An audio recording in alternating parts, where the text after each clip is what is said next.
So a little Q&A today. I got asked recently, Max, do you lift upper body? And well, the answer I hope would be obviously yes. Hope you guys could just tell. But I guess more the question is, what do you do for upper body? What does your programming look like? What do the sets look like? And how do you make it fit into your athletic training? Well, not athletic training, but training to be an athlete. And my big thing with upper body is that I do have a goal to bench 375. I say 375, 405. I'd be really happy with 375. But I recently tweaked my pec. It's kind of around the tendon site. So I've had to change my train up a little bit.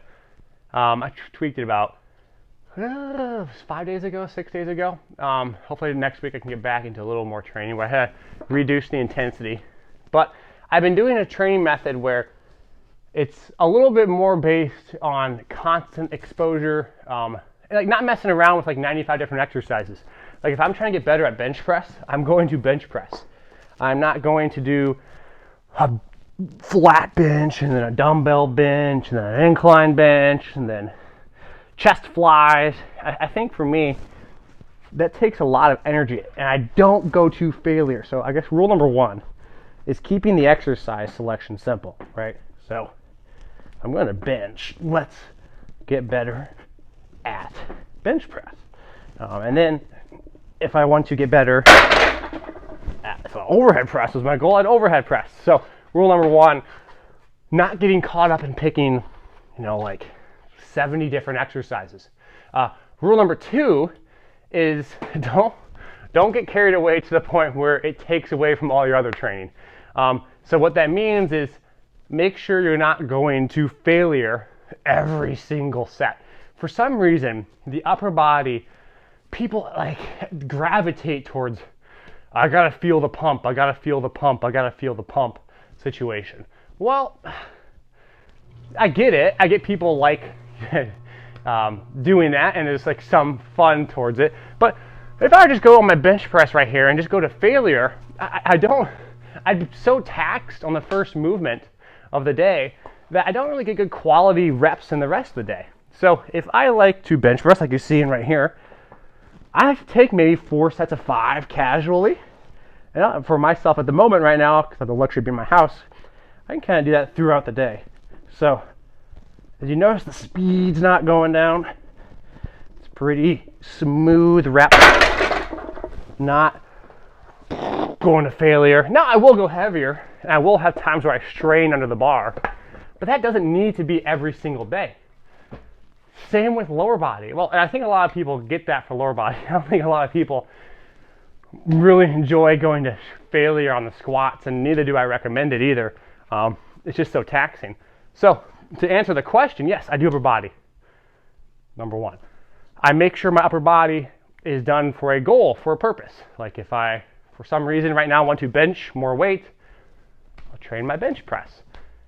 Rule number two is that I'm not going to do upper body sessions that take away from other things.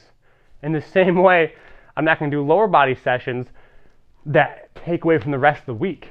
I'm going to make upper body work for me. So while it's fun to do tons of bicep curls, you have to pay the cost for that at some point in time. And then rule number three is making sure that I'm actually keeping track of my weights and my progression. Obviously, I'm kind of more geared towards being an athlete at the moment. So it's easy to forget what you've been doing for your upper body. Oh, did I do this last week? Did I do this the previous week? And that's totally understandable because it's not your primary goal. So keeping track of it. So progression. But progression under the realm and under the understanding that it progresses slower than your lower body, right? So if I'm doing a squat, it's very possible to take someone's squat, say 200 pounds to even 500 pounds, 600, 400. It's not very common to take someone's 185 bench press to 370. So the amount of gains you make in the upper body is less in a magnitude than that of your lower body. And because of that, it's not necessarily disheartening, but it's easy to get anxious, not programming, to speed your programming up. You're like, oh, well, I want to get stronger, so I need to max out today. So you try to push it further and further. And that kind of leads into my last one, which is no reason to try and constantly test your strength when you should be focusing on building your strength, right? Building your strength is different than testing your strength. Testing your strength is like, I'm gonna take a 1 RM today, and I'm gonna see how much I can lift. Well, that's great. Sometimes you wanna do that because you wanna know if you're getting better.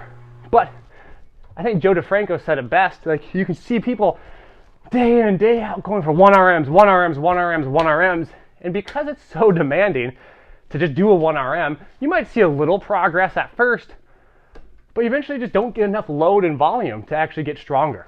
So piecing that together, you kind of have the framework, well, I need to have it be goal specific. Okay. I need to make sure it's not just overdone because more is not always better. I need to make sure it's loaded properly and progressed. I need to make sure I'm building strength and not just focusing on expressing and showcasing my strength. And these principles can be applied to your lower body as well, obviously. But they ask me, what do I do for my upper body? Well, that's kind of my answer. I don't go to like crazy fatigue. I don't go to massive failure. I just work on getting a good stimulus and something that I can recover from and realizing it's a process day in and day out. And yes, it's one of my goals.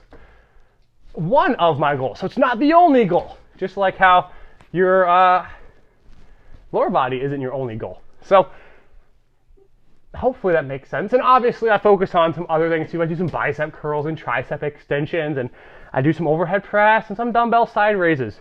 But it's not to the point where I come in here and I'm like, oh, I'm going to work as hard as humanly possible and crush myself. So a little insight into my upper body training. Hopefully that makes sense.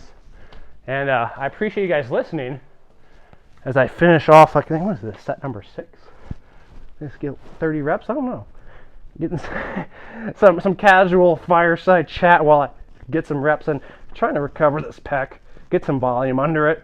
Nothing crazy. Push it a little bit, but not so much that it's going to light me up for the next month. So patience, patience, patience. I did not exhibit patience, which is why I screwed up my chest a little bit. So I appreciate you guys listening. If you have more comments or questions, feel free to let me know.